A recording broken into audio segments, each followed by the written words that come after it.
Hello everyone. It's good to see you again. Thanks for watching the channel. Please give the thumbs up, share it, and subscribe. Alrighty? Today we're back on the steps to book a unit, a couple, or a tour. It all depends how you call it where you work. You gotta remember, we don't claim to have all the answers. There's different ways of doing it, and we just share what has worked for us and what has worked for those that we've trained. Alrighty? If you're new to the channel, my name is Rick. We started this just for fun. When COVID started, we had not much to do, so we just started this channel. And every once in a while, we upload a video. And I know there's been plenty of requests for how to book a unit at the airport, how to overcome objections and all that. But you know, those are very complicated ones to do because it all depends on the type of your couple. You can't pitch two single ladies if being a couple the same way as a Latin couple with kids, you know, a family, or two people from New York with, Italian Americans and in their 50s, you know. Baby boomers, you pitch different than, Generation X. So it's very complicated. And we want to leave those kind of things for now to your supervisors, managers, and marketing directors. You know, you can ask them, they should know because they should have come from being OPCs first. We don't claim that you should be a great OPC, a former great OPC, to be a great manager, supervisor, or director. No, we don't claim that. Okay? But you can ask them for right now. So here we are. Do you have a pen? Do you have a pencil? You have something to write down? And we might go between English and Spanish in the community or the areas that I've worked at, which is, you know, the islands in the Caribbean. And of course, I'm Mexican. So in Mexico, from Cabo to Vallarta, Cancun, Cozumel, Playa del Carmen, all marketing staff should, or most, are bilingual. So we're going to jump from, and we can't say we apologize for that because that's how it is. Alrighty. 10 steps are 10 steps to book a couple. They might vary from one location to another, from one program to another. This is for in-house, okay? So we're going to start with the first one, and we sometimes forget some of these, and we don't like to forget or to skip them. You know, we don't like to put two in one category and try to develop from there because I think each one individually serves their own purpose. So here we go. You ready?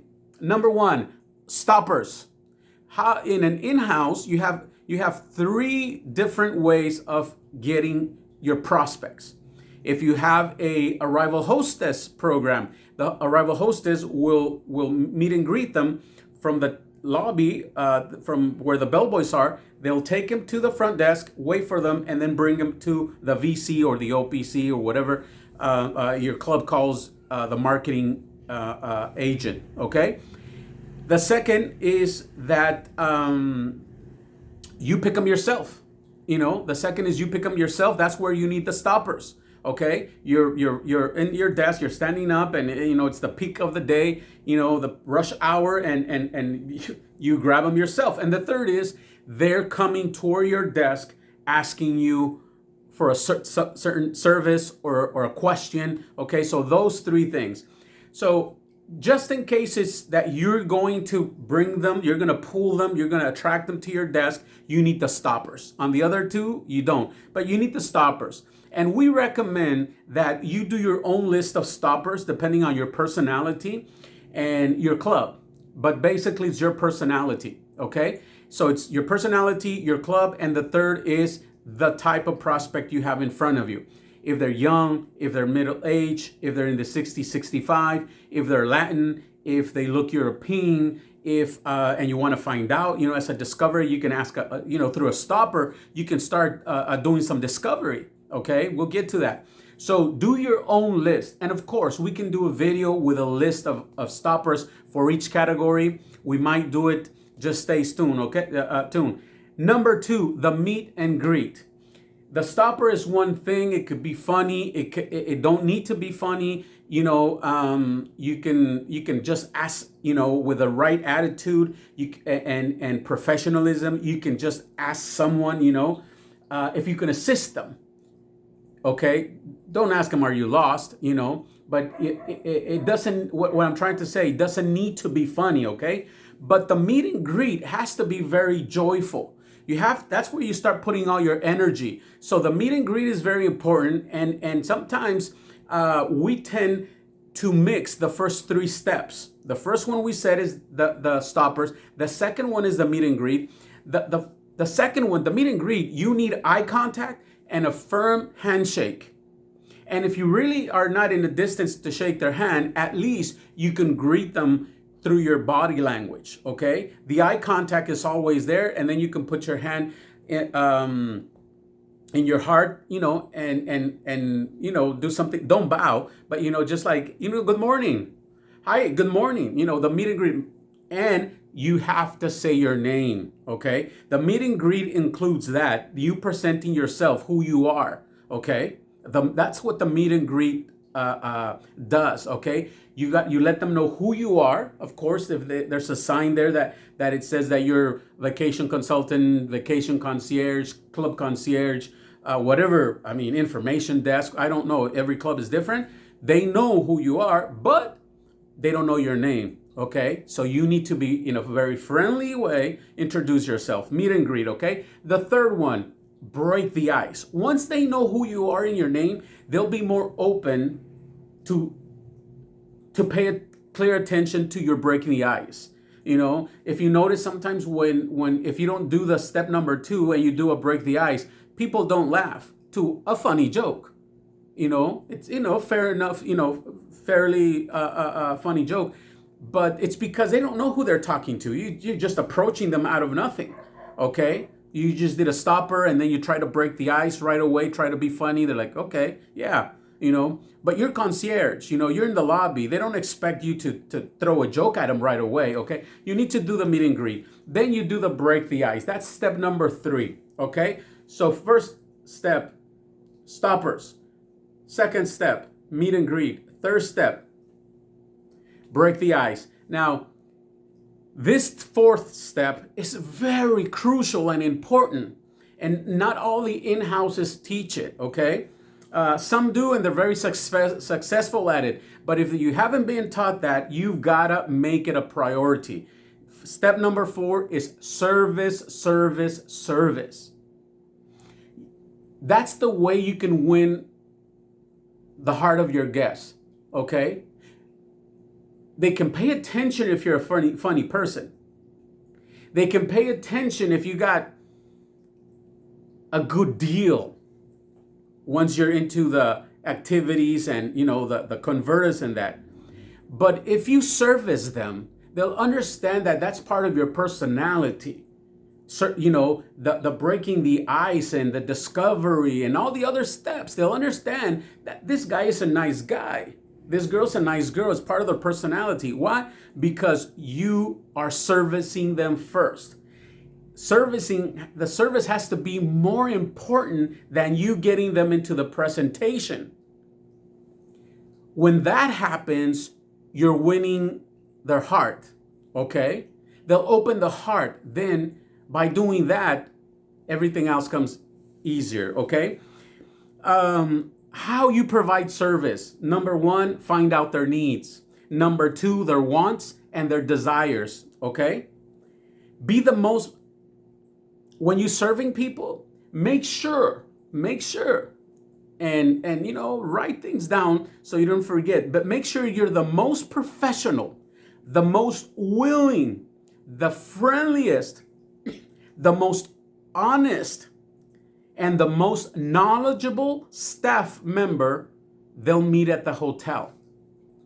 Ask yourself, when you take your wife, your husband, your family to a nice dinner, to a nice restaurant, wouldn't you want the waiter to know by asking your needs, your wants, your desires, and that he's the most professional, willing, friendliest, the most honest, and the most knowledgeable person there? Ask yourself, when you're looking at the menu for a recommendation, ask yourself those questions. Of course, you want that waiter or waitress to be all that. What makes you think your guest doesn't want that from you? We all do when we're paying for something.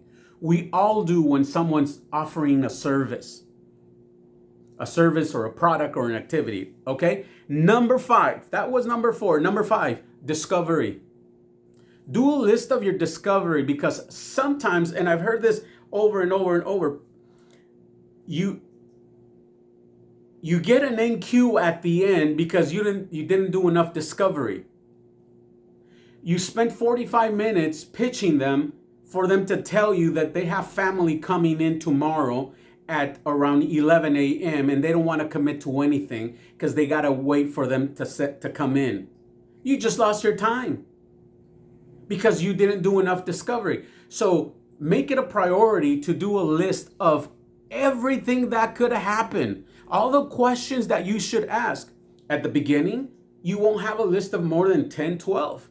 But as the year goes on, if you write a couple of them a month, you'll end up with 24 new questions, must questions in your list.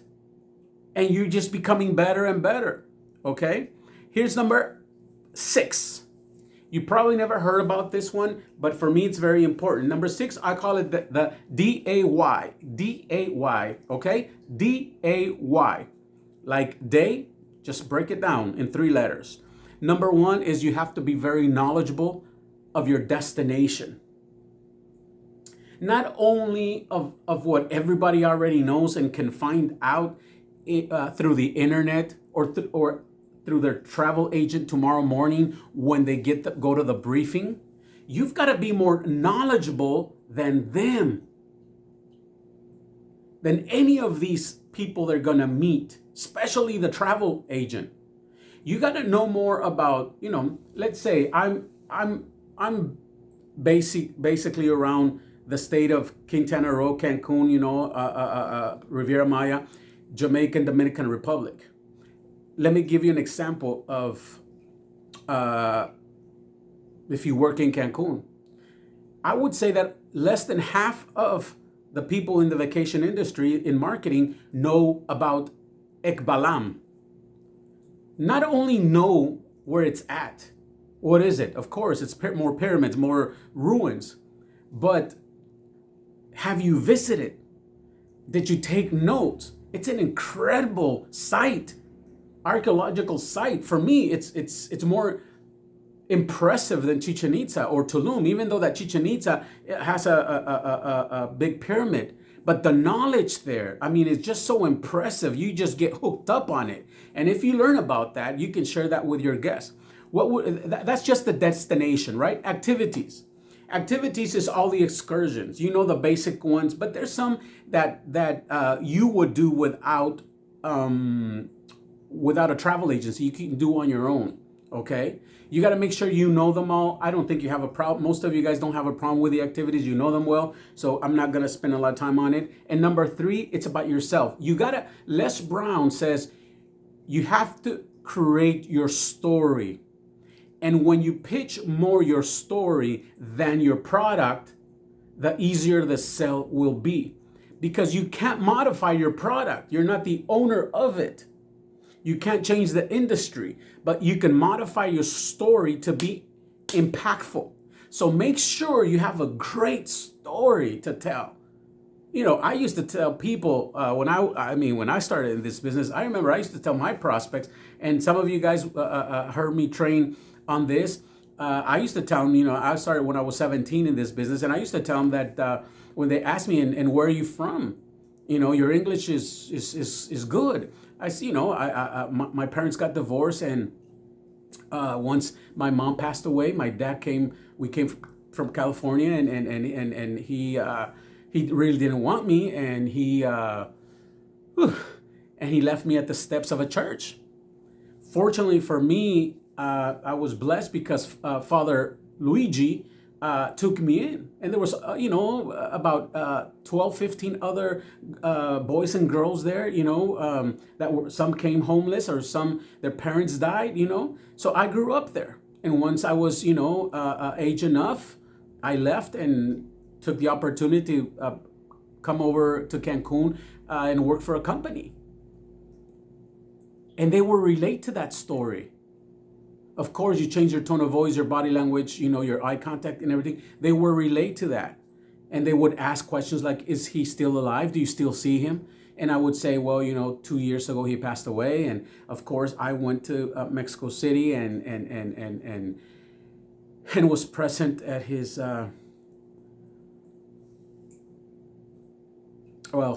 when God took him.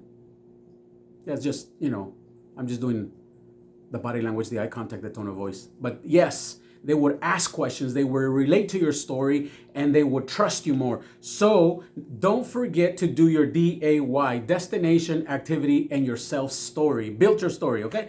Here we go with number 8. You pitch your activity.